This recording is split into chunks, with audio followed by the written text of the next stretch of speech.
Hello everyone, and welcome to episode 2 of How to Join the Orb Hoard. This video is going to take a much more psychological approach than the previous one, so I hope you like my take on it.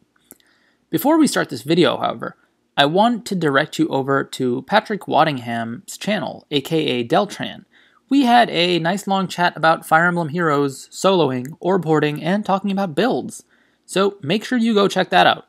He also does a lot of great build videos, and other general Fire Emblem Heroes content, so make sure you explore his channel. It's awesome. Now, without further ado, let's start off this video. In the first video, as some of you guys may remember, I started out by talking about how you can start to hoard your orbs by planning smartly around the schedule that Intelligent Systems so kindly gives us for each month. We spoke about how you avoid baiting, and how you can wait to pull by allowing yourself to pinpoint the best day to wait to get access to information about the most banners possible. If you haven't already seen that video, I definitely recommend checking it out, as we're currently going through a huge bait phase with a lot of potentially good banners. So I'll leave a link for that in the description, and you can go learn how to analyze the schedules and what the best way to wait for to pull is, in my opinion. Now, let's get into the meat of this video. The topic of this video, as you may already have noticed, is quite different. We're going to be talking about one of the biggest moneymakers in the gambling industry in general, and one of the biggest reasons people spend so many orbs compulsively in gacha games such as this. After all, games are just another form of gambling in this case. And the major culprit here, aside from the player that is gambler's fallacy. So, what is gambler's fallacy? Some of you may have already heard about it, but for others that have no idea what it is, I'll explain in a nutshell kind of what I mean. Gambler's fallacy is our own internal deduction that we come to that the probability of something happening is more or less likely depending on past results. And I know now some of you are probably sitting there half asleep going, "Oh, Link, what the hell does that mean? That's just a bunch of words." Easy. I'll explain.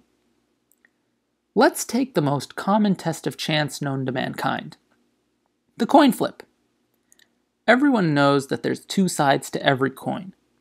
And that means it's a 50-50 chance that when you are going for an unmodified and non-tampered with coin flip, the odds of each outcome are 50%. So now, I'll say, I just did 9 coin flips, let's say. The outcomes were tails 4 times and heads 5 times. So because the rate is 50-50, it has to equalize, right?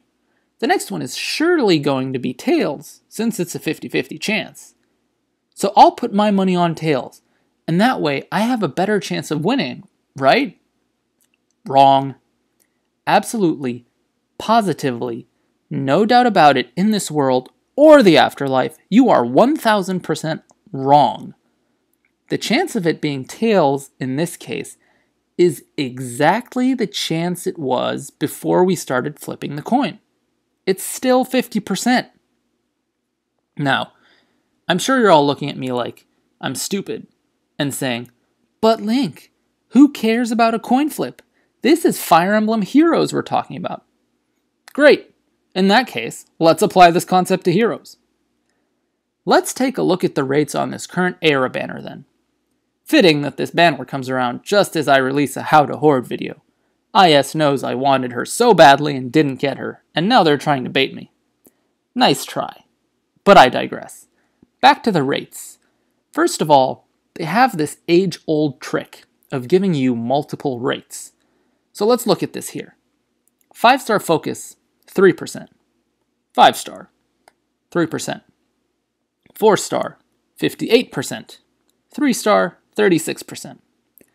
This makes it look as if you have multiple options, whereas in reality, you really only care about the first one. So let's change this around. 5-star focus, 3%. Other, 97%.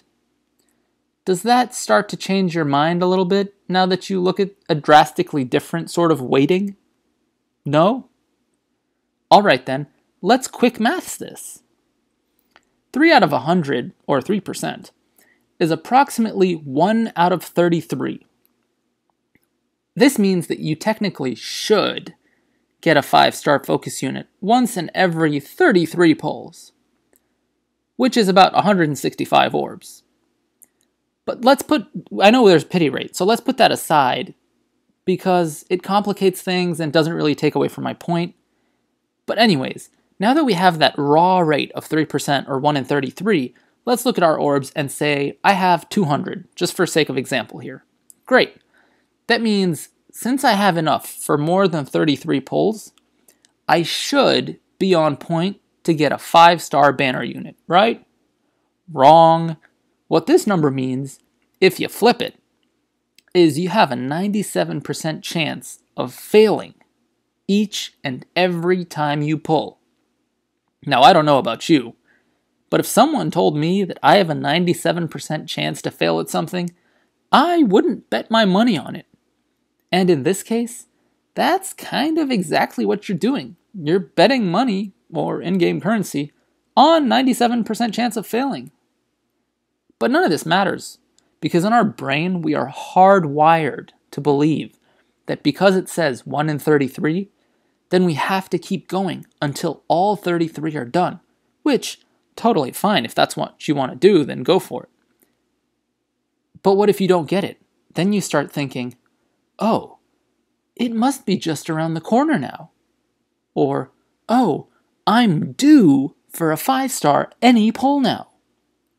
Oh, I've gone 100 pulls without a 5-star. That means I should get 3 in a row because that's what the rate says. I hope you realize how ridiculous that sounds. Now I know what you're thinking.